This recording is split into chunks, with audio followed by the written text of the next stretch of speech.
Welcome to Navigating Life with Vision Loss, an Aftersight original podcast. In each episode, we share stories, insights, and practical advice to help you navigate the journey of living with low vision or blindness. Together, we'll embrace each step with courage, grace, and hope.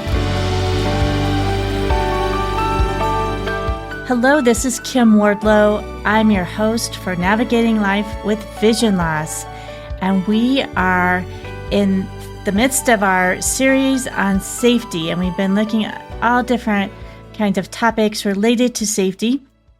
And today's episode is about safe online dating, boundaries, consent, and healthy connections. Dating can be fun and exciting, but there are also safety concerns, and especially as we're looking at things online, maybe not initially meeting people in person and connecting online. And there may be some specific considerations for an individual who's blind or low vision and participating in online dating.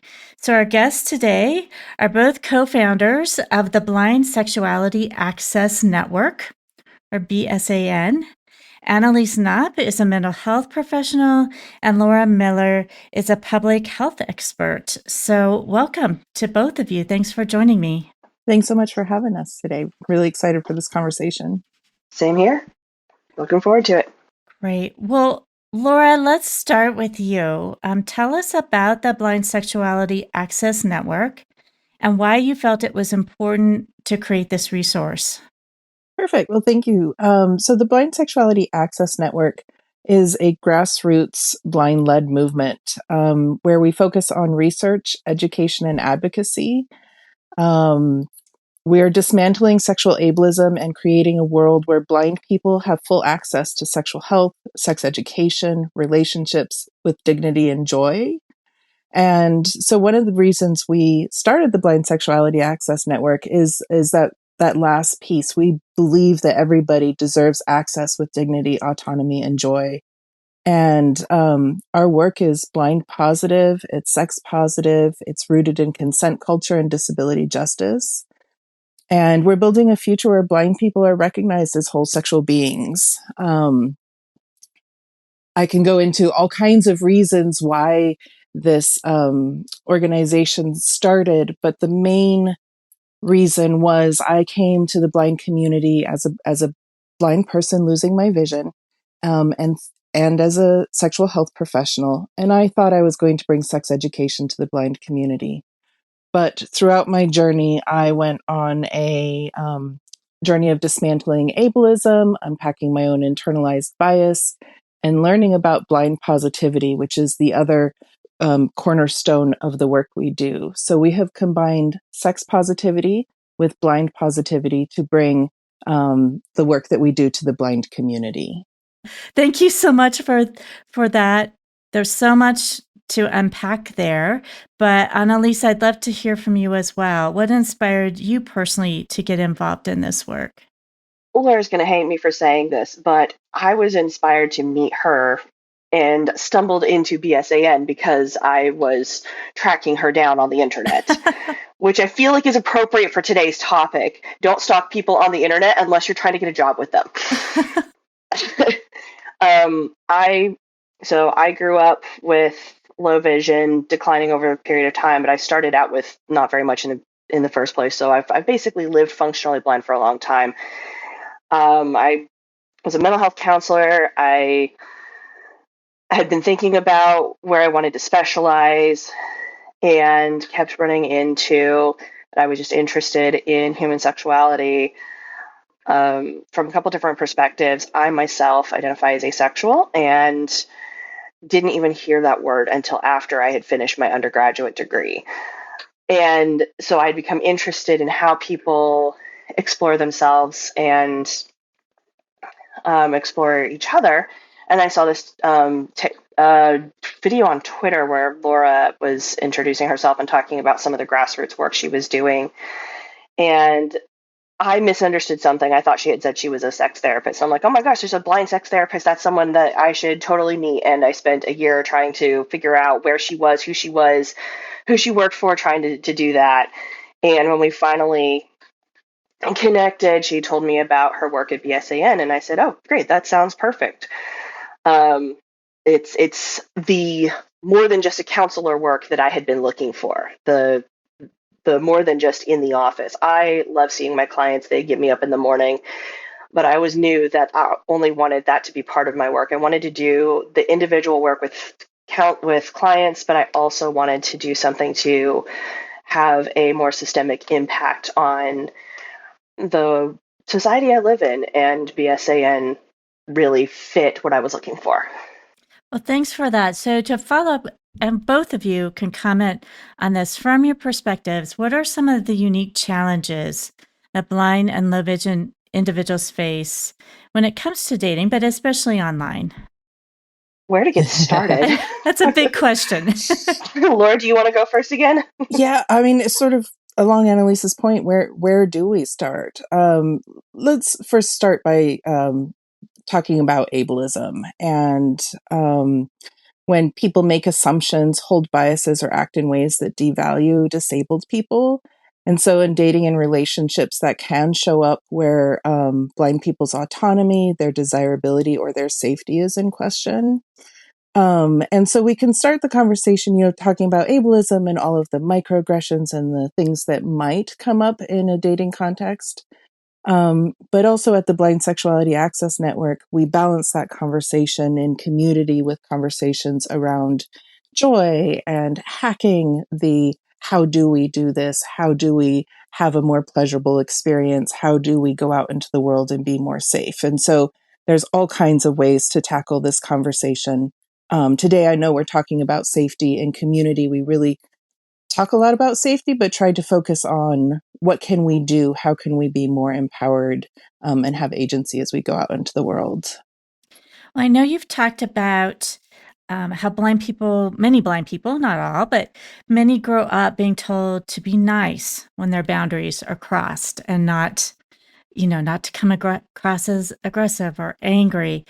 But that can affect people later on in all kinds of relationships. But obviously, today we're talking about dating relationships. How can that be? How can that be a hindrance? Okay, I want to take this one first, if Go you for don't it. mind, Laura. Be nice and educate is the primary response that blind and low vision individuals are taught to have when someone violates their agency and their consent. Be nice and educate. And in a lot of contexts, that's effective, but it's not a one size fits all tool. So either we have a situation where individuals never learn any other response to boundary violations, or they are actively taught to suppress other responses, or both. Even the hint of another response can be shut down initially by others, and then eventually, through training, by the blind individual themselves. It's called thought stopping, and it's a practice used in high control environments to make sure people always react the way you want them to. But it makes people incredibly vulnerable to others' desires and wills for them, and makes it difficult to identify their own desires and boundaries. So when you train someone that the only acceptable response is to be nice and educate, that's the only tool they're allowed to use, then when that tool doesn't work, they enter the helpless state of the nervous system that says, I can't handle this. And that basically presents as a trauma response. You're going to end up with a more instinctive fight, flight, freeze, fawn response that now the blind person has no conscious control over, because you've left them with no other tools. The one tool I have doesn't work. So now my survival instinct has kicked in, and we end up with people who are extremely vulnerable to others' control, which is dangerous in any relationship, but especially more so in a romantic or sexually intimate relationship. We are setting people up to be manipulated. If I can add to that. Sure. Okay. So with I was somebody who, like in your question, I feel very much was trained to be a good girl, and adults were to be respected, authority respected, not questioned, all kinds of things. And as Annaliese said, that impacted how I showed up when these stress responses, when these trauma responses happened later in life. And so I would find myself fawning, which is going along with the person who might be trying to help me in a way that is unhelpful or unsafe, because I didn't know any other way to get out of that situation. And so as I started on my journey in studying consent and consent culture, I really found how harmful this be nice and educate model was that Annaliese is talking about. And I was able to identify another model that is put out by Loretta Ross, who is an activist, an educator, and she uses a 5C framework for responding to harm. And she invites people, and there's a lot of context to this. We could spend an entire college class, semester talking about all of these options. But the first one is calling in, inviting people into a conversation. That is the be nice and educate. That is, are you open to hearing why what you just did is harmful or not safe? But then there's the calling on. I invite you to do better. I invite you to learn why what you are doing is not safe. And so you're not educating them, but you're asking them to get educated. There's calling out the situation. And so that's more when you want the rest of the people to understand that what's happening is not okay, to be more educated about it, to understand, to call attention to it. There's calling off the situation, leaving it, saying this is done, this conversation is over, any number of things. And then also to canceling, which is, again, leaving the situation, being done with that person completely out of your life, whatever it might be. And so her framework gives us this continuum where you get to choose based on your situation, based on your spoons, your energy, the safety, all kinds of things, what response you're going to have. So yes, we've definitely found that be nice and educate only works if you are in the headspace and if you are desiring to call somebody in. But it can be really harmful if that is the message we're putting out to people in the community. Well, and it only ever works if the person is also in a headspace to be able to and willing to be educated. Yes. You have to have both people in the right frame of mind for that to work. It requires complete mutual respect and interchange, and that's not likely to be the case if someone has already violated your boundaries. That's one of the least likely cases. Right. And only having one option just is generally not good. So having those 5Cs, providing more options for folks and learning those, is definitely healthier and safer. Laura, from a public health standpoint, how can building a stronger culture of consent overall make online dating safer for the community? Yeah, so I think when we first think about building a culture of consent, starting with the definition of consent, at Blind Sexuality Access Network, we use the definition, the Fry's model of consent, which is put out by Planned Parenthood, and that is that, and we are talking about consent in all situations, not just sexual situations. We're talking about consent even at the street corner when somebody's trying to help you across. That it is freely given. So that is the F part of the model. It must be a voluntary choice, free from pressure, coercion, manipulation, or influence. Then it is reversible. Anybody can withdraw consent at any moment. They don't have to explain. There's no questions without guilt or judgment. The I part of the model is for informed. All parties need all of the information so that they can make an informed decision about potential risks or what the situation they might be getting into. Enthusiastic is the E part of the model, and that is that it's clear, it's an eager yes with genuine excitement, without that hesitation or that obligation. If somebody is unsure, we say it's a no for now. And then it's specific. So consent applies only in specific acts or the moments that are agreed upon. It's not a blanket approval for other actions or future encounters. And so when I think about building a culture of consent, it starts with the individual, and it starts with them understanding all of those things. We have such a lack of sex education in our community. We have a lack of consent sort of applied to people with disabilities in general. And so I found a lot in the work that I do simply bringing this information, educating people about consent, allows them then to go out into the online situation and online dating that much more empowered. I know for myself, not knowing all of this, starting out at a younger age, I did a lot of the fawn responses in dating. I didn't feel as empowered. But once you understand consent, once you have that, it's my right, and you have the language for it, it makes dating online much safer. I feel like I'm a million miles away from your original question, so I'm going to pause there. And I'll go ahead Okay, and great. land it. So if we're to directly apply this to online dating,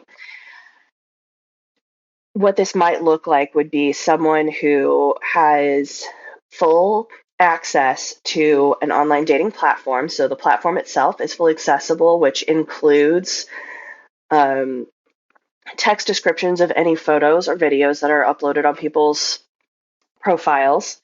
No part of any profile being inaccessible, so that way each person has full access to finding out whether or not they want to be connected.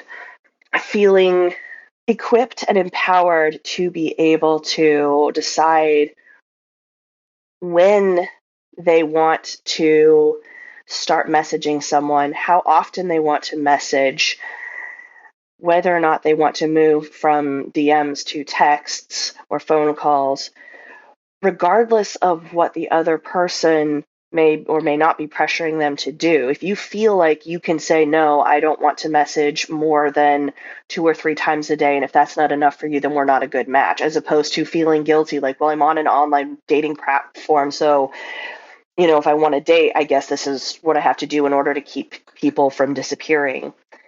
If they want more than you want to give, then you would feel empowered to say, this is not right for me. And then being able to withdraw that and say, you know what, we've been talking for a week. I feel uncomfortable. You're not listening to me when I express my discomfort. So I feel confident enough to block, disconnect, whatever needs to do. Even to say, let's go back a step. So maybe we started texting and say, you know what, I liked it better when you just lived in my computer instead of on my computer and my phone. So let's go back to DMs because what's happening now I'm not okay with. That's that reversibility of consent. Let's step back. Well, and that leads into the next question I was going to ask you, and you've given some really concrete examples already, Annaliese, of what it looks like if you're learning to say no in practice. If you're somebody dating for the first time, or you're returning to dating after a long break where you haven't been dating for whatever reason, and you've given some of those examples. I don't know if you have other comments in that, or Laura, if you have some things to add. So I spend a lot of time teaching people how to say no and how to be okay with saying no. That's, I would say, a good 50% of my work with my individual clients is teaching people you're allowed to say no, but how do you feel okay with saying no? And I would say you don't have to do it alone. Learning to say no is challenging and can often be terrifying because maybe in the past saying no wasn't safe. So I would highly encourage people who feel like they're not comfortable with saying no to find someone that will respect their no as much as their yes, whether that be a close friend or family member or someone who's paid to respect it, like a therapist or a coach or a spiritual provider of some kind. Find someone who's going to be 100% on your side and who will let you practice saying no in a safe space, and also help you think through the consequences of saying no and develop strategies for maintaining your no and feeling safe saying no, in the online dating context. If you're feeling uncomfortable with no, get support. You don't have to do this by yourself. In fact, it's easier if you don't. And if I can add to that, if if finding your no in the dating situation is difficult or hard, I encourage people to look at other places in their life where a no is difficult for them and work on that. And so for me, I went to a boarding school growing up, and while there was lots of wonderful experiences attached to that boarding school, a level of food scarcity came out of that experience. And as a result, I never returned food to the kitchen. I never returned something if it wasn't to my satisfaction. You just scarf it down, you eat it. And I was well into my 30s before I was given some eggs in a manner that I could not eat. And I was literally sitting there in tears when my partner said, "You can say no, you can return them." And it was one of the hardest things I did, but that situation just transformed into relationships, into dating, into all kinds of things. And so I encourage people, find your no in other areas, find your no, and it will help you when you need it later down the line. So if I could summarize, say no with support and start with lower Yes. hanging fruit. Dating is very high stakes. If you can find some lower stakes where it may feel just as dangerous to say no to the eggs, but you can consciously tell yourself the consequences of saying no to the eggs are not going to be as serious as they might be in a dating situation, practice with the eggs. Laura had her partner there who was supportive. So she had her support, she had her low hanging fruit. That's an ideal way to start practicing with support and lower hanging fruit. Great. Well, Laura, I'll start with you on this one. And again, some of these have been mentioned already, but in looking at kind of online dating, red flags and green flags, what should someone be looking for in an online profile that might be a red flag? If you have, as it was already discussed, an dating app that is fully accessible, so you have the pictures described, you have access to everything. Obviously, that's extremely important. And if that's the case, once you're looking at a profile, what might be a red flag? Yeah, so I think when there's so many things that go into a profile. So you're there, you're at the website, and it's accessible. Everything is working for you, and you will find people who have taken a good deal of time to fill out their profiles, and you will find people who have taken no time at all. You will find a good deal of bots or fakes or people who are scamming online.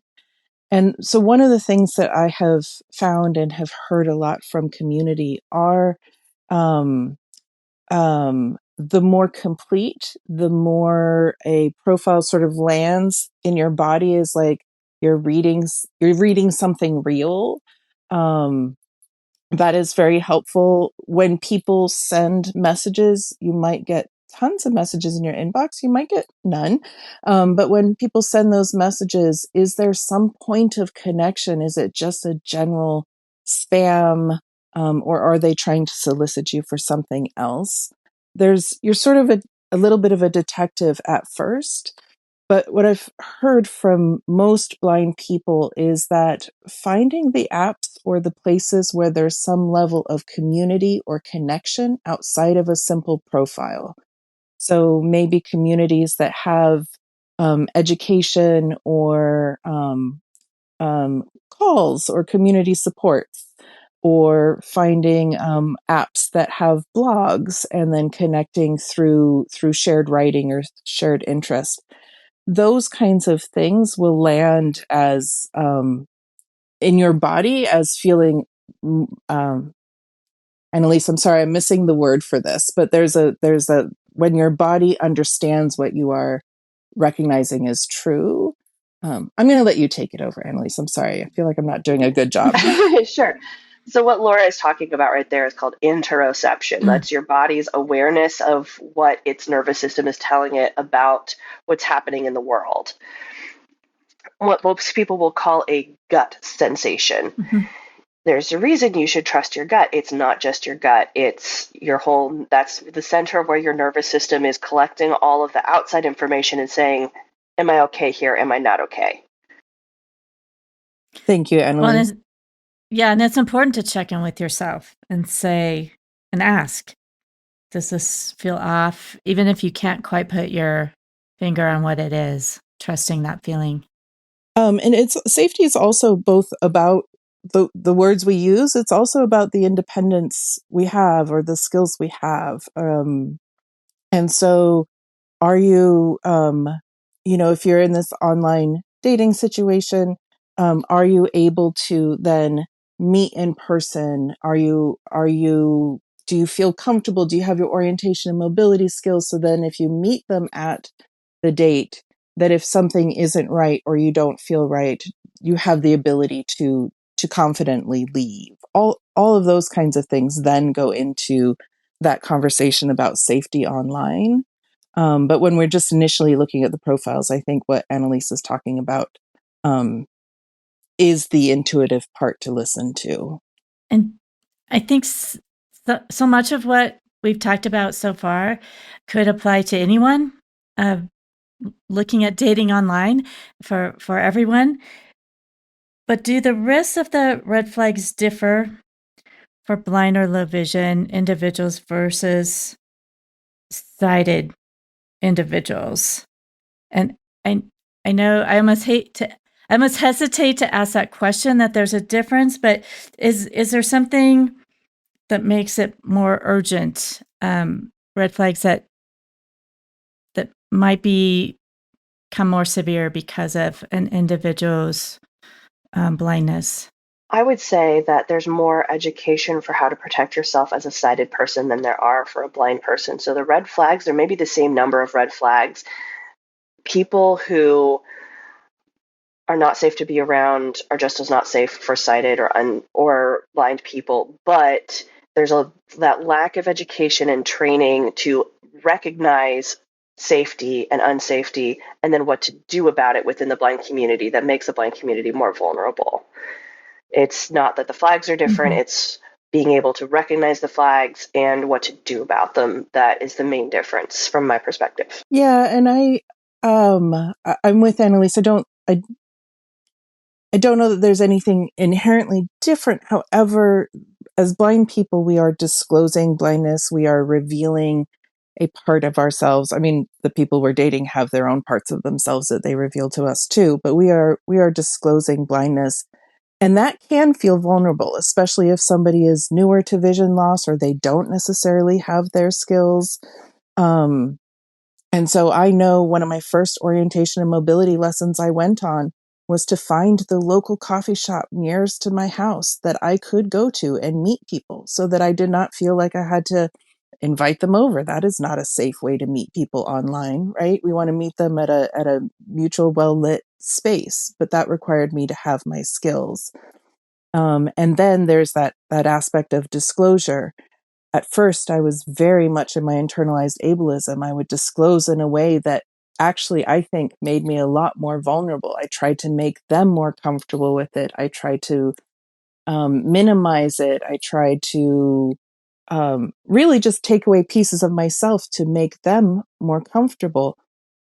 That's not necessarily about safety, but I'm giving away parts of myself that I really don't want your listeners to do.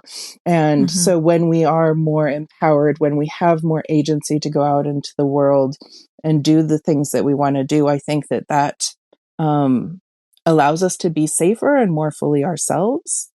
But I'm not sure that blindness itself is any more dangerous or any more risky than what sighted folks go through dating online.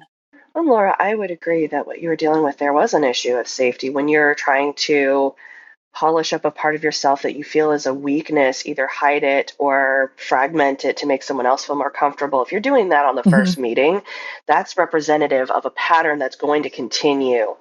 So if that's your go-to coping skill, then that tells you how you're likely to respond in higher stake situations. Yeah, and so I think we're highlighting a big part of what Blind Sexuality Access Network talks about when we're talking about the blind positivity piece.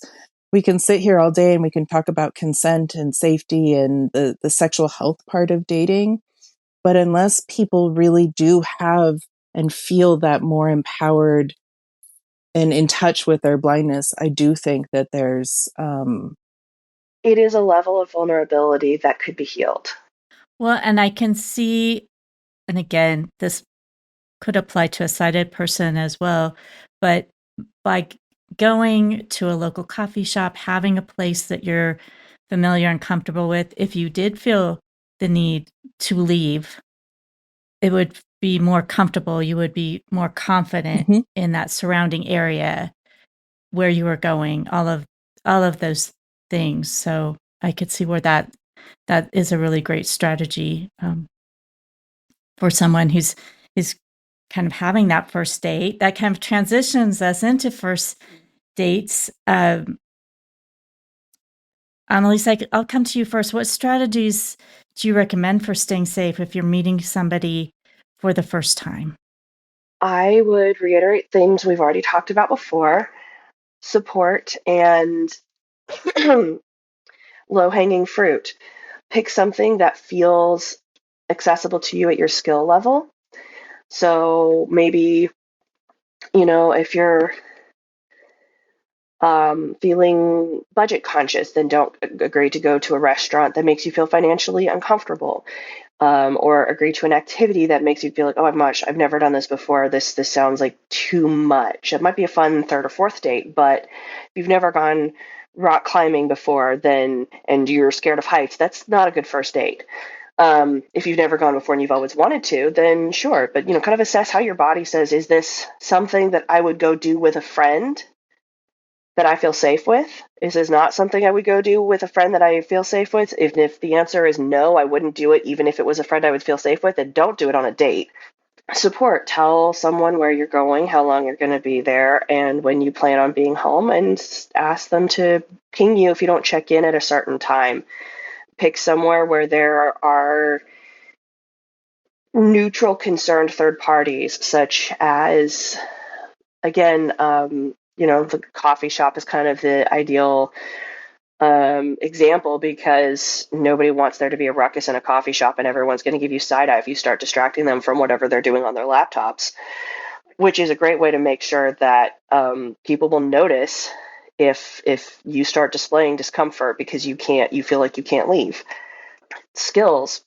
Pick somewhere that you know your way in and way out. Pick somewhere that you feel comfortable navigating, even if it's not somewhere you've been before, but you feel comfortable in that context. So maybe it's a coffee shop you haven't been to before, but you know how to take the bus to get to the nearest bus stop and walk a block and find the coffee shop by the fragrance of the beans coming out the door every time it opens.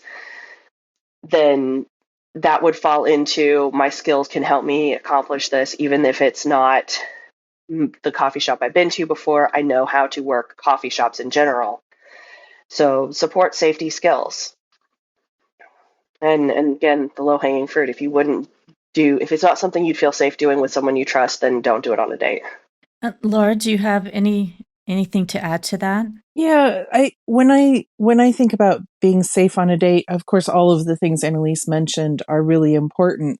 The blindness piece to me feels sort of top of the list. Have I communicated with this person about my access needs? Have I shared a level of what Mia Mingus calls access intimacy ahead of time, like what I might need on this date, or how we advocate, right? If we're going from the minute we meet, well, actually from the conversations we have beforehand, I am building that culture of consent even within what might be our relationship. I am telling them how I like to navigate through the world. If we get to the restaurant, I'm immediately teaching them the human guide technique. We're sitting down at the table and there may be this, like, how are we going to read the menu? I'm telling them what works for me. The whole way along, I am gauging how this person is responding to my access needs, to my requests. Are they absorbing it? Are they taking it in? Are they, in step with me each step of the way? Are they being overbearing and patronizing or sort of paternalistic in nature? Or are they just completely overriding my needs? All of those are going to tell me if this is somebody who I can keep going the next step, the next part. Will we now explore the menu conversation piece and then, moving on from there? And so I think every step of the way, while safety may not be the thing we're thinking about, it is certainly telling us how this relationship could unfold. And I also feel like the more confident we have people going to those dates and being able to advocate for their needs, the more positive they will go. Well, I'm moving on, Laura. I'll just continue with you. Hopefully, folks do have successful interactions, and you have a good first date, and you meet somebody that you think you could build a relationship with. How do you see issues of dependence and independence showing up in dating, especially in interabled relationships? Yeah, I think we talk a lot about independence and dependency, and I really like disability justice brings in interdependence.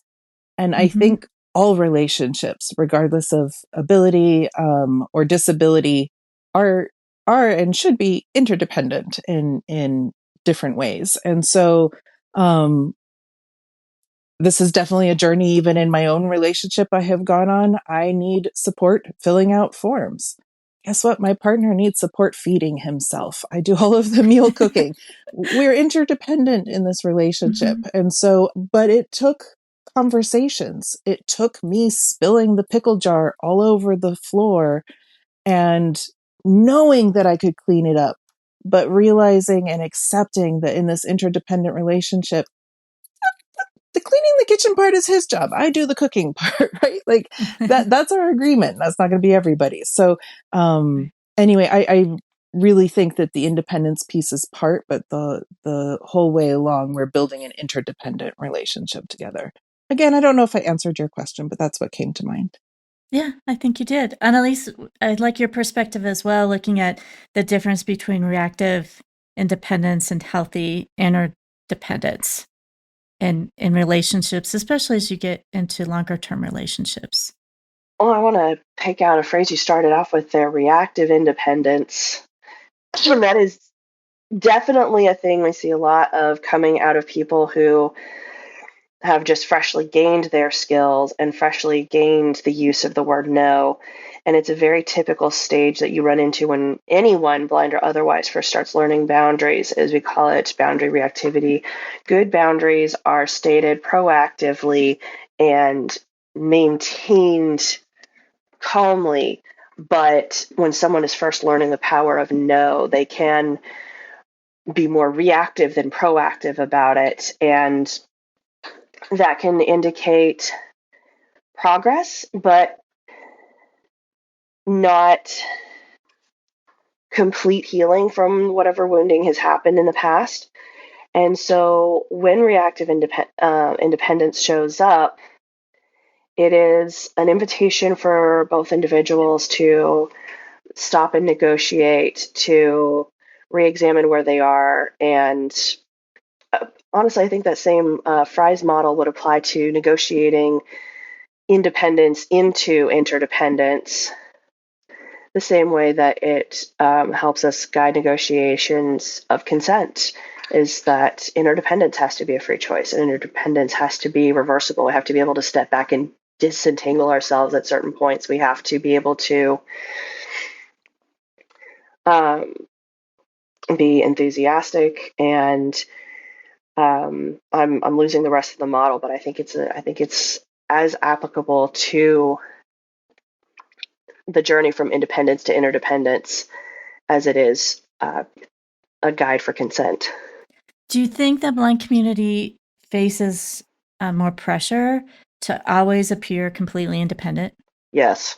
Short answer, Yes. yes. I mean, I feel like I have seen that, and that there's almost like I've seen people almost look like they're feeling guilty because they need some help, cleaning up the spilled bottle of pickles on the floor, or whatever, those kinds of things that make sense, and having that interdependence.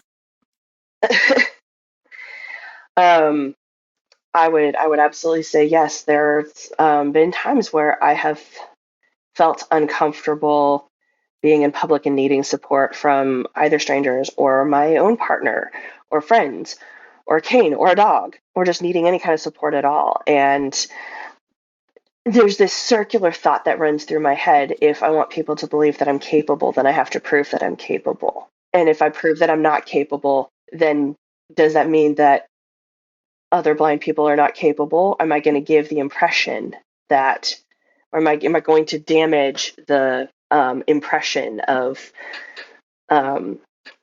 capability? How much is this damaging the reputation of all blind people? Yeah, Laura, did you have a comment as well?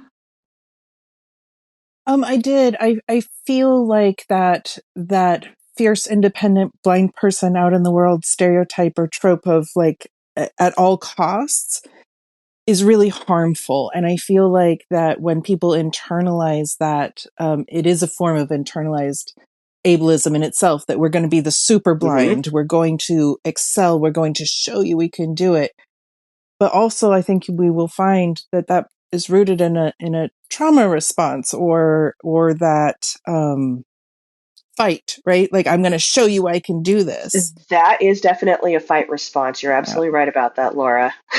Instead of really sinking into what the genuine need is. And I also feel like, and I have gone to one of the blindness training centers of the National Federation of the Blind, and they have an amazing, strong philosophy of independence. But when that philosophy trickles out to the whole broader community who hasn't gone through that program, where they've learned when to actually be interdependent and ask for support and when to lean into that fierce independence, it can feel like what you're talking about, like the whole community has this over it. I really encourage people, if the more safe, the more you want dating to be a pleasurable experience, it's really important to unpack those negative messages around blindness that we have adopted and see what is ours and what serves us and what does not. And if I could expand on that using Laura's previous example of if no doesn't work in dating, then try no elsewhere. I would say if you find yourself feeling reactively independent in your blindness, that is something that falls under the category of toxic perfectionism, fear of presenting yourself as imperfect to the world in any particular way, and it will show up in other areas other than blindness. And if that feels like a bridge too far, look for toxic perfectionism elsewhere in your life and try that, and it will have a ripple effect into the way that you bring yourself into the world as a blind positive person. Well, I appreciate so much all of the information. I know can be a bit of a heavy topic, and yet dating can be so much fun and a wonderful experience, and you can end up with wonderful relationships. But I feel like it's been really important to share this information of how you can be safe, especially in the online space. As we're closing, Annaliese, is there a closing piece of advice you'd like to give to someone who's just starting out with online dating? You don't have to do anything by yourself. Find someone who will have your back, listen, be supportive. Even if that person is a third party like a therapist, it's more fun with other people to cheer you on. Laura, what about you? What's something you'd like our listeners to remember? I completely agree with Annaliese. Community, not just for the dating piece, but community for the blindness piece. If you are uncomfortable with your blindness out there, if you are starting a date with a little bit of but I can still see, I can't drive, but I can still see a little bit. If any of those things are still making you feel unwhole or like you are unlovable, please know that there are community there is community out there, and that what you've actually done is adopt a systemic bias and belief around blindness, and it doesn't serve you. And so unpack that and look into that, and enjoy and have fun dating, and come and find us at the Blind Sexuality Access Network. We have these conversations, the good, the bad, the ugly, and everything in between. You can find us at our website or Facebook page by that name. Great. Well, again, thank you so much. For all of our listeners, I encourage you to go out on Facebook or online and find the Blind Sexuality Access Network. They're a great resource, other resources to support you so that you can have a great dating experience. As always, we hope that this information helps you navigate your life with vision loss.